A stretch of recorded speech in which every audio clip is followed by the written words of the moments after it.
Oui, aujourd'hui, on va parler d'amplificateurs opérationnels et plus précisément d'amplificateurs d'instrumentation. C'est un sujet un peu plus compliqué qu'à l'habitude, mais parce que comme c'est parfaitement aléatoire d'ouvrir le livre et de choisir un sujet, vous voyez que je suis plus vers la fin du livre cette semaine.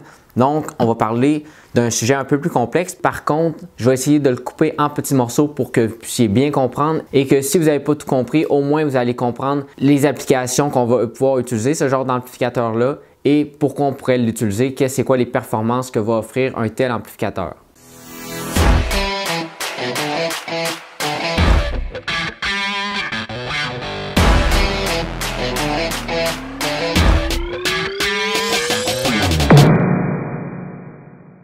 Donc, commençons par décrire qu'est-ce qu'un amplificateur d'instrumentation.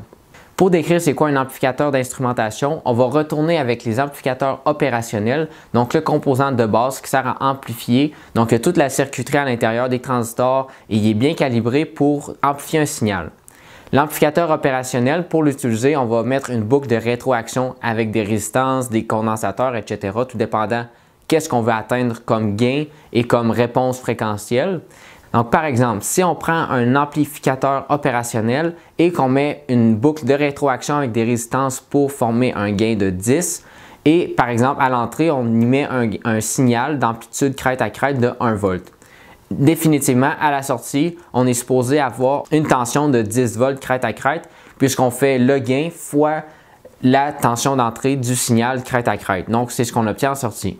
Maintenant, l'amplificateur d'instrumentation, ce qui vient permettre, c'est d'avoir des meilleures performances que l'amplificateur opérationnel standard. Par ailleurs, en ayant une impédance d'entrée très élevée pour limiter l'impact sur le signal d'entrée, une impédance de sortie très faible pour pouvoir fournir beaucoup de puissance et une entrée différentielle pour amplifier la différence entre les deux entrées. Contrairement au premier circuit qu'on a analysé, soit le circuit amplificateur opérationnel, qui avait une seule entrée. Commençons par chacun de ces éléments-là. Si on a un circuit avec une impédance d'entrée très élevée, ce que ça nous permet de faire, c'est comme un multimètre, comme un voltmètre plutôt, brancher notre voltmètre dans un circuit et ne pas affecter le circuit. Si vous prenez un voltmètre et qu'à l'intérieur du voltmètre, il y avait une impédance qui était plutôt faible, par exemple dans les 100 ohms ou même les kiloohms, nécessairement, ça aurait un impact sur le circuit et par exemple, au lieu de lire 3 volts, on lirait beaucoup moins. Pourquoi? Parce que l'impédance dans le multimètre, on la mettrait en parallèle avec l'impédance qu'on mesure. Donc nécessairement, ça vient fausser les résultats puisque deux impédances en parallèle vont donner une impédance équivalente plus faible que la plus petite des impédances. Par contre, si on a une impédance très élevée dans notre multimètre, lorsqu'on va mettre le multimètre en parallèle avec l'impédance à mesurer, l'impédance aussi va être plus faible que l'impédance équivalente. Par contre, en ayant 1 mégaohm, 10 mégaohm ou 100 mégaohm en parallèle, ça va avoir très peu d'impact. Et plus l'impédance d'entrée est élevée, moins il va y avoir d'impact sur le signal à mesurer. Prenons un exemple plus concret pour l'adapter à l'amplificateur d'instrumentation. Si on a un capteur qui nous donne une tension très faible, soit dans les millivolts, et on ne veut pas vraiment affecter son signal parce qu'effectivement il est très faible, bien, si on a un amplificateur d'instrumentation avec une impédance d'entrée très élevée, en le branchant sur notre capteur, la tension dans les millivolts ne devrait pas être affectée par l'amplificateur lui-même. Si la tension sur le capteur n'est plus la même lorsqu'on branche l'amplificateur opérationnel, définitivement l'amplificateur d'instrumentation n'a pas une impédance d'entrée assez élevée, ça affecte trop le signal qui est fourni. L'impédance de sortie est aussi importante pour un amplificateur. Par contre, pour l'amplificateur d'instrumentation, ce n'est pas aussi crucial qu'un amplificateur de puissance. On veut tout simplement obtenir une impédance de sortie assez faible pour pouvoir fournir le prochain étage et ne pas être affecté et perdre de la puissance durant les étages d'amplification. C'est pour ça qu'on souhaite obtenir une impédance de sortie la plus faible possible pour qu'il puisse fournir assez de courant à l'étage suivant. Finalement, l'aspect le plus important dans un amplificateur d'instrumentation, c'est l'entrée différentielle. L'entrée différentielle va nous permettre d'entrer, comme ça le dit, deux signaux qui sont inversés de phase pour produire un seul signal à la sortie qui lui est amplifié selon le gain établi par l'amplificateur d'instrumentation. L'avantage d'avoir un signal qui est différentiel, qui est surtout utilisé pour les lignes de communication, c'est parce qu'on veut minimiser le bruit sur l'amplification de ce signal-là. Par exemple, si on a deux signaux, par exemple, on prend des sinus qui sont entrés dans notre amplificateur, on va amplifier la différence entre ces deux signaux-là.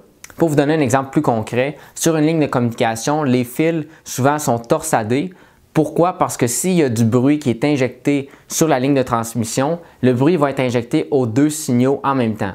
Les deux signaux qui ont une phase de 180 degrés de différent.